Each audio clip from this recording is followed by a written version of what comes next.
எல்லோருக்கும் வணக்கம். நாம் இன்றைக்கி சிம்பிளாக கேரட் பொரியல் செய்ய போகிறோங்க. அதுக்கு என்னென்ன தேவை, எப்படி செய்யலான்னு பார்க்கலாம் வாங்க. ஆயில், தேங்காய் துருவல், கேரட், துருவி வச்ச கேரட், சால்ட்டு, வரமிளகாய், பெரிய வெங்காயம், இதாங்க இதுக்கு தேவையானது. வாங்க எப்படி செய்யலான்னு பார்க்கலாம். அடுப்பு பற்ற வச்சுக்கலாங்க. ஒரு கடாய் வச்சுக்கலாம்.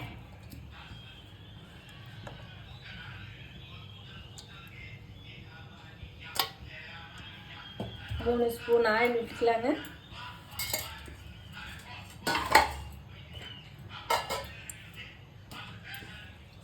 எண்ணெய் காஞ்சதுக்கப்புறம் கடுகு ஒரு ஸ்பூன் போட்டுக்கலாங்க.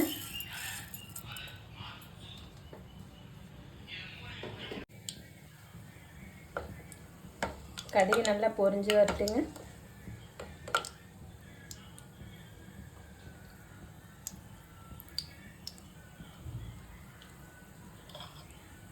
நான் பெரிய வெங்காயத்தில் ஒரு சின்ன வெங்காயமாக கட் பண்ணி வச்சுருக்கேன். ஏன்னா தேங்காய் கேரட் இனிப்பாக இருக்குதுங்க, அதனால் வெங்காயம் அதிகமாக போட்டால் அது இனிப்பாக இருக்குது, அதனால் கொஞ்சம் கம்மியாக போட்டுக்கலாங்க.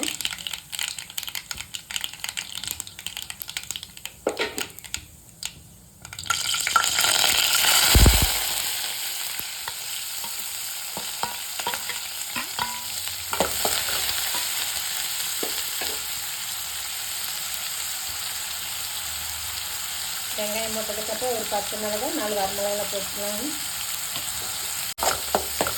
வெங்காயம் நல்லா வதக்கி விடுங்க.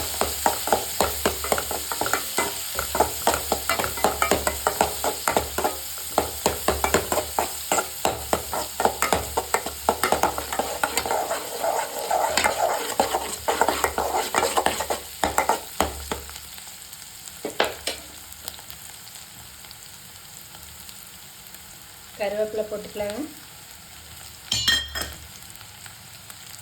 துருவி வச்ச கேரட் போட்டுக்கலாங்க.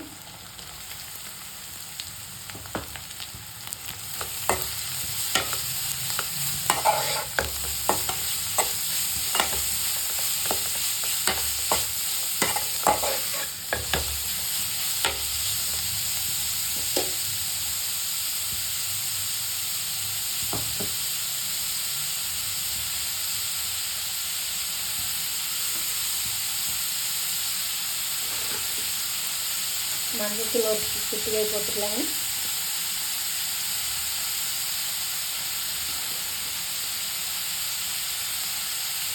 தேவையான அளவு சால்ட் போட்டுக்கலாங்க.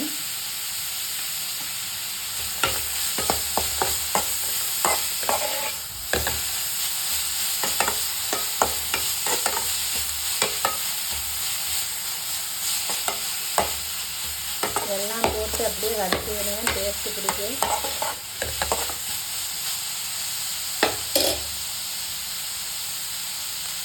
கொஞ்சம் ஆயில் தெளித்து விட்டுக்கலாங்க. தண்ணி கொஞ்சமாக தெளித்து விட்டுக்கலாங்க. ஏன்னா துருவன கேரட்டு சீக்கிரம் வெந்துக்கு, அதனால தண்ணி கொஞ்சமாக தெளித்து விட்டால் போதுங்க.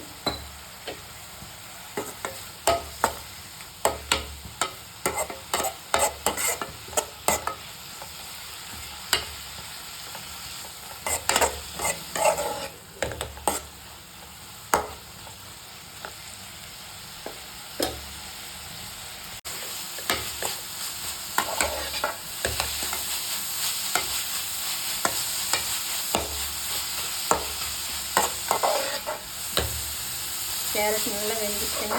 தண்ணி தொழிச்சு விட்டு வேணும்னு விட்டுங்க. பாருங்கள் நல்லா வெந்துடுச்சு. இதுக்கப்புறம் தேங்காய் துருவல் போட்டுக்கலாம். நான் 1/2 கப் அளவுக்கு தேங்காய் துருவல் போடுறேங்க.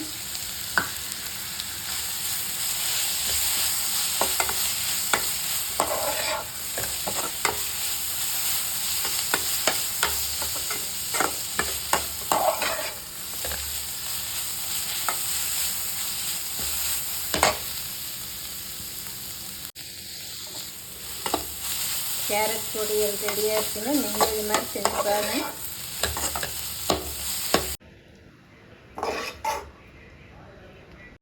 கேரட் பொரியல் ரெடியாகிடுச்சுங்க. சிம்பிளாக செய்யக்கூடிய கேரட் பொரியல் நீங்களே இது மாதிரி செஞ்சு சாப்பிட்டு பாருங்கள். செஞ்சு பார்த்துட்டு கமெண்ட் பண்ணுங்கள், லைக் பண்ணுங்கள், ஷேர் பண்ணுங்கள், சப்ஸ்கிரைப் பண்ணுங்கள். நன்றி.